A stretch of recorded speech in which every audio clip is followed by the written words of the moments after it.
Let's take a trip back to the 90s. You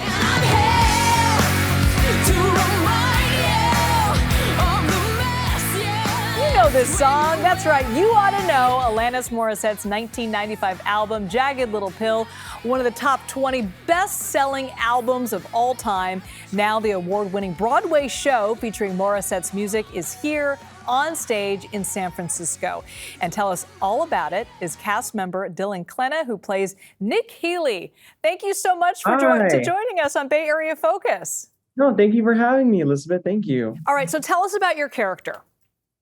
Okay, so my character's name is Nick Healy, and I am a part of the Healy family. There's 4 of us. There's MJ, Steve, Frankie, and me. And we are just this normal Connecticut family that has a lot of issues that they are struggling with and dealing with. And as the show goes on, we pull back the layers and see what's really going on behind closed doors. Now, you come from a very talented family. Your brother actually originated this role and was nominated for a Tony for it?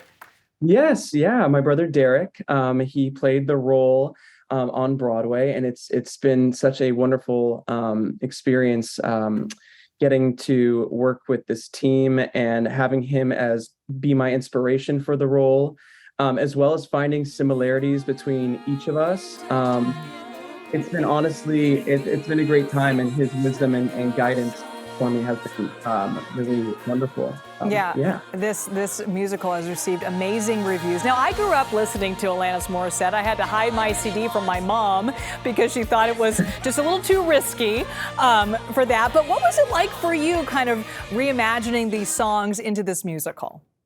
It definitely gives the lyrics and the songs a completely new meaning.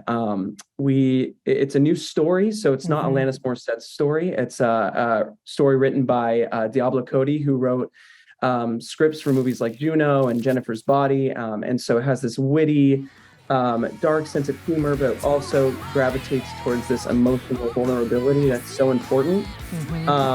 And so, yeah, having that kind of be the source, it brings the words to life in a new way, especially the song Perfect, which I sing in the show.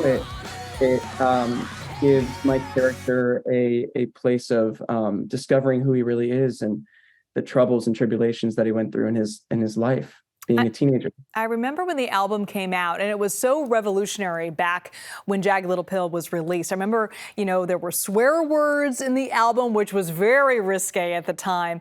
But when you listen to the lyrics, she was really tackling female empowerment in a way that really hadn't been done before. And it sounds like this musical is also tackling things that really haven't been seen yet on the Broadway stage. Yeah, totally. No, and you have to think about this. Alanis Mourrisette, when she wrote this album, she was only 19 years old. Like, that's like unheard of. Like the amount of emotional depth that was created in a space that was shared with the world is really uplifting and beneficial for today's society. And that's why most of these songs that were on the album are so loved today. Like You Ought to Know, Ironic, Perfect, You Live, You Learn, all those songs.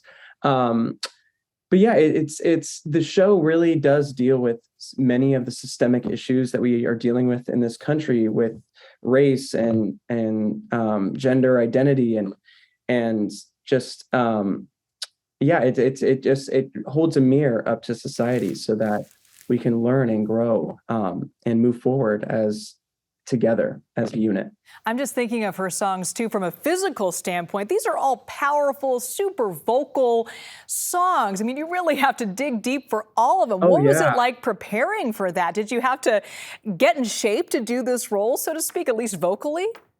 I mean, it's a different genre for sure. So it's not your typical musical theater sound. We are pulling from like an alternative rock kind of space. And so it definitely, doing this show 8 shows a week, it does take a toll emotionally, especially because just in listening to the songs themselves, they're all very deep. And so especially with the journey of the show and the story, it makes everything a bit more real and authentic. So being able to have close friends in the show with me really helps take you out of that headspace after a show. And honestly, the team and our cast, everyone is so close. And I mean, we're going to be traveling with this show for a year, so Wow. it's already be like in the show for a month or two, and Uh-huh.